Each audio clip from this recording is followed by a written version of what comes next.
सन 1199 तुर्क आक्रमणकारी बख्तियार खिलजी अपनी सेना के साथ नालंदा महाविहार पहुंचता है और आक्रमण कर देता है, जिसके कारण पूरा नालंदा विश्वविद्यालय तहस नहस हो जाता है और उसमें रखा विश्व का सबसे अनमोल साहित्य जल करके नष्ट हो जाता है।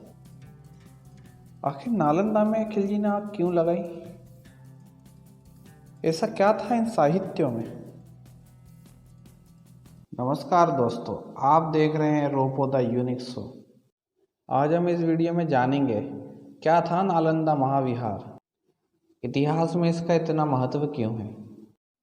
दोस्तों, अगर हम वर्तमान बिहार में पटना से लगभग 90 किलोमीटर दूर दक्षिण पूर्व में जाते हैं तो नालंदा विश्वविद्यालय के अवशेष हमको देखने को मिल पाएंगे। नालंदा को तक्षशिला के बाद दुनिया का दूसरा सबसे प्राचीन विश्वविद्यालय माना जाता है। ब्रिटिश काल के दौरान अलेक्जेंडर के द्वारा इसके भागों को खोजा गया। जब आगे और खुदाई की गई तब लगभग 1.5 लाख वर्ग फीट में नालंदा यूनिवर्सिटी के अवशेष हमें प्राप्त हुए। दोस्तों, ऐसा माना जाता है कि ये जो भाग खोजा गया है ये यूनिवर्सिटी का केवल 10% भाग ही है। अगर हम इन भागों को ही देख लें तो हमें पता चल जाएगा ये जो प्राचीन ज्ञान का मंदिर था ये अपने आप में कितना वैभवशाली था। चलिए दोस्तों, अब हम आपको नालंदा के वैभव का दर्शन कराते हैं। 7वीं सदी में चीनी यात्री ह्वेनसांग और ऋषिंग भारत आए। इनमें से ह्वेनसांग ने तो 1 साल नालंदा में रुककर पढ़ाई भी की। जब ये चीनी यात्री वापस अपने देश लौटे तो इन्होंने नालंदा के बारे में विस्तार से लिखा। इनके विवरणों से पता चलता है कि नालंदा में लगभग 10,000 से ज़्यादा विद्यार्थी एक बार में पढ़ाई किया करते थे और इन्हें पढ़ाने के लिए लगभग 2,000 से ज़्यादा आचार्य हुआ करते थे। आचार्यों को भी 3 श्रेणियों में बांटा गया था उनके ज्ञान और अनुभव के आधार पर। नालंदा के प्रसिद्ध आचार्यों में शीलभद्र, धर्मपाल, चंद्रपाल, गुणमती और स्थिरमती प्रमुख थे। ह्वेनसांग जब 7वीं सदी में विश्वविद्यालय में पढ़ने के लिए आया तो उस समय विश्वविद्यालय के जो प्रमुख थे वो थे शीलभद्र। ये एक महान आचार्य और विद्वान थे। नालंदा में जिन विषयों की शिक्षा दी जाती थी उनमें था literature, astrology, psychology, astronomy, economy, medicine.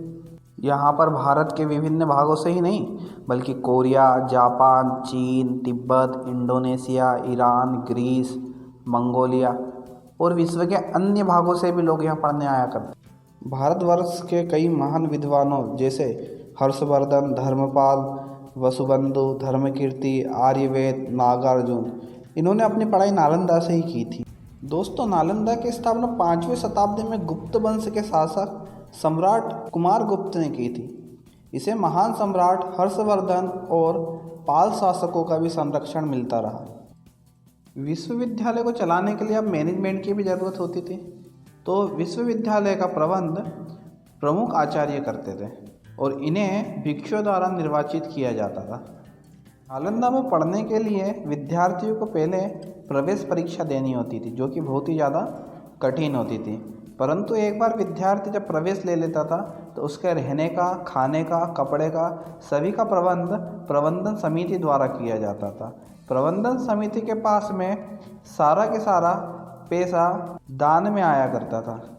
ऐसा कहा जाता है दोस्तों कि विश्वविद्यालय को लगभग 200 गांव दान में मिले हुए थे, जिनसे होने वाली उपज से ही इन विद्यार्थियों का पालन पोषण किया जाता था। दोस्तों, नालंदा स्थापत्य कला का भी एक अद्भुत नमूना था। आपको जानकर हैरानी होगी कि इस विद्यालय में रहने के लिए 300 कमरे बनाए गए थे और 7 बड़े बड़े कक्ष हुआ करते थे। और दोस्तों, जिस समय पढ़ने के लिए पुस्तकें नहीं हुआ करती थी उस समय में भी नालंदा में 9 मंजिल इमारत बनी हुई थी और जिसमें पुस्तकालय बना हुआ था। इसे भी 3 भागों में बांटा गया था, रक्तरंजक, रत्नोदधि, रत्न सागर।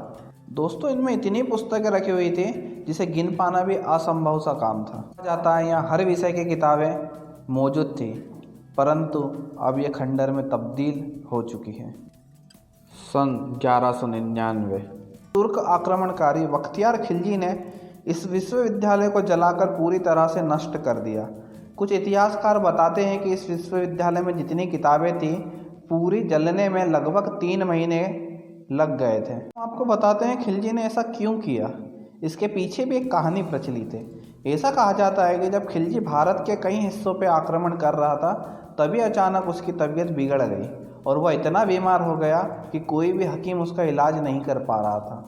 परंतु किसी ने उसे नालंदा के बारे में बताया कि यहाँ के वेदों और आचार्यों के पास किसी भी बीमारी का इलाज मौजूद है, परंतु वह यह मानने को तैयार ही नहीं था।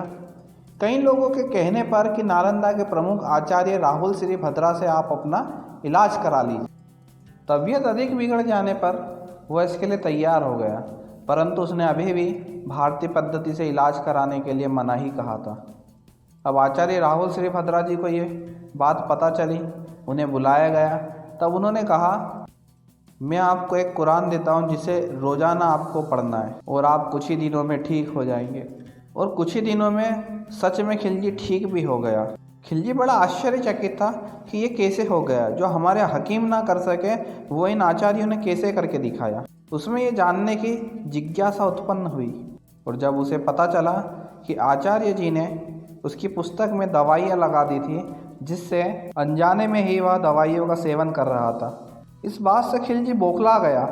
नालंदा पे आक्रमण करने के लिए आतुर हो गया। उसने नालंदा विश्वविद्यालय पर आक्रमण किया, वहाँ के सभी आचार्यों और विद्यार्थियों को मार गिराया और जब उसके गुस्से की आग शांत ना हो सकी तब उसने पूरे नालंदा में आग लगा दी और वहाँ रखा ज्ञान का भंडार सब जलकर राख हो गया और हमारी विश्व धरोहर के रूप में जाने वाली नालंदा विश्वविद्यालय का अस्तित्व उस समय वहाँ पर ख़त्म हो गया और वहाँ सब जलकर राख हो गया, जिससे भारत का कई सालों का ज्ञान कुछ ही दिनों में समाप्त हो गया। आप भी सोचिएगा, यदि आग नहीं लगाई गई होती तो आज भारत कहाँ होता।